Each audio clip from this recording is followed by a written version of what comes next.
Hello everyone, চলো তোমাদের সাথে ছোট্ট একটা স্পেশাল মুহূর্ত শেয়ার করি। আমার বাবা মার ছিল অ্যানিভার্সারি।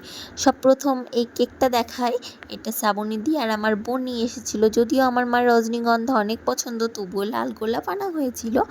আর ওই দিকে আমার মা বোন সন্ধেবেলাতেই চলে এসেছিলো।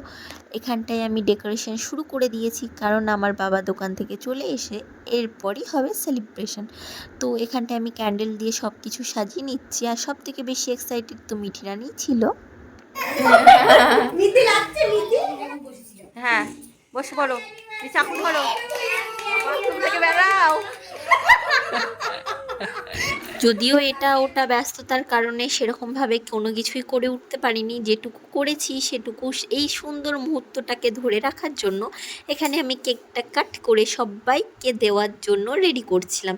তো আমার এই আজকের ছোট্ট ভিডিওটা তোমাদের কেমন লাগলো অবশ্যই জানাবে। দেখাবে নেক্সট আরও একটা ভিডিওতে।